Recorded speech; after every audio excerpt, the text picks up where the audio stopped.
बोराडे साहेब हे जालना येथे आज 9 दिवस झालं उपोषणाला बसलेले आहेत। त्या उपोषणाला पाठिंबा देण्यासाठी सकल भूम तालुका आयोजित भूम तालुक्यातील सर्व धनगर समाज बांधवांनी आज कलेक्टर ऑफिस समोर एक दिवसीय धरणे आंदोलन केलेलं आहे आणि आज हे 10 ते 5 वाजेपर्यंत हे धरणे आंदोलन चालणार आहे।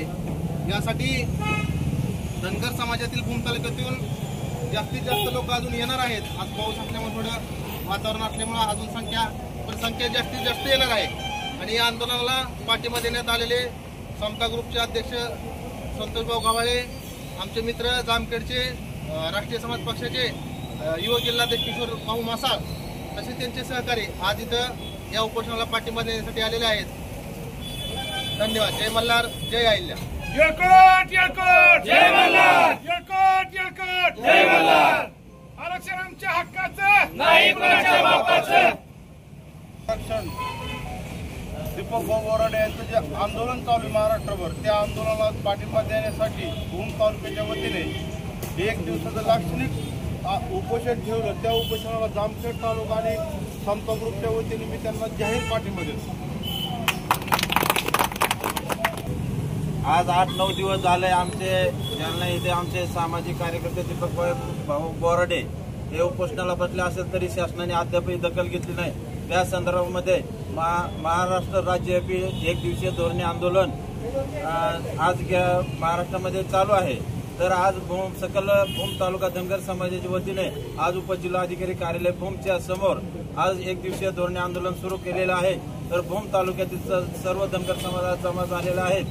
तर आमच्या मागण्या आमच्या हक्काच्या असून सुद्धा आमच्यावर जो अन्याय होतो त्या अन्यायाला वाचा फोडण्यासाठी 1 दिवसीय धोरणे आंदोलन आम्ही ठेवलेलं आहे आणि आमच्या जो सामाजिक कार्यकर्ता दीपक बोराडे हे उपोषणाला बसलेला आहे त्याच्यावर कुठलाही मंत्री, आमदार, खासदार याच्यावर कुणी काही भाष्य बोलायला तयार नाही।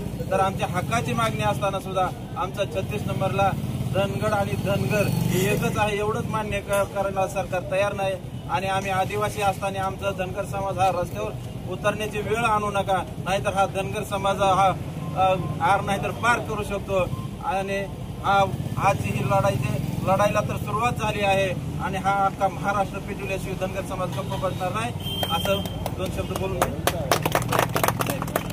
तालुका धनगर समाजाच्या वतीनं आज 9-10 दिवस झालं आमचा बंधू दीपक भाऊ बोराडे जालना इथे उपोषणाला बसला आहे। त्या संदर्भामध्ये महाराष्ट्र राज्यव्यापी धोरणे आंदोलनाचं आयोजन केलेलं आहे।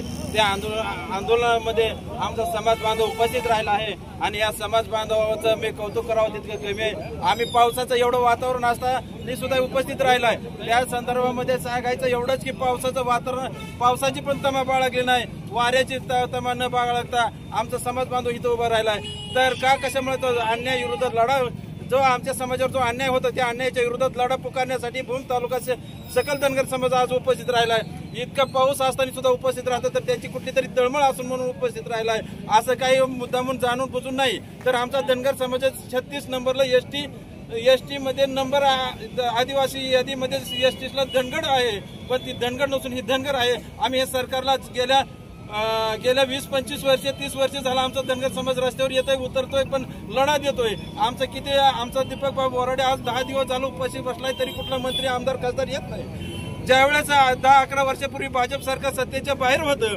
ज्या आमच्या समाजाने त्यांना सत्तेत आणण्याचा प्रयत्न केला, बारामती येथे आमचा समाज 10-12 दिवस जो उपोषणाला बसला होता त्या समाजाला यांनी खोटं आश्वासन देऊन या भाजपने पहिल्या कॅबिनेटमध्ये आरक्षण देतो म्हणून आमच्या समाजाला तिथनं उठवलं आणि ते दुसरी गोष्ट म्हणजे त्यांनी पहिल्या कॅबिनेटमध्ये आरक्षण देऊ, काही लोकांनी तर पायात चप्पल बाळगली, काही लोक म्हणले आम्ही फेटा बांधणार नाही। 30 लोक आता ते त्या आमच्या आरक्षणावर भाष्य बोलायला तयार नाहीत।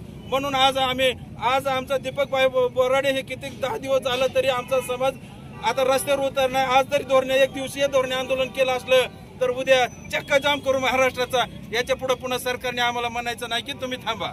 एवढं बोलून 2 शब्द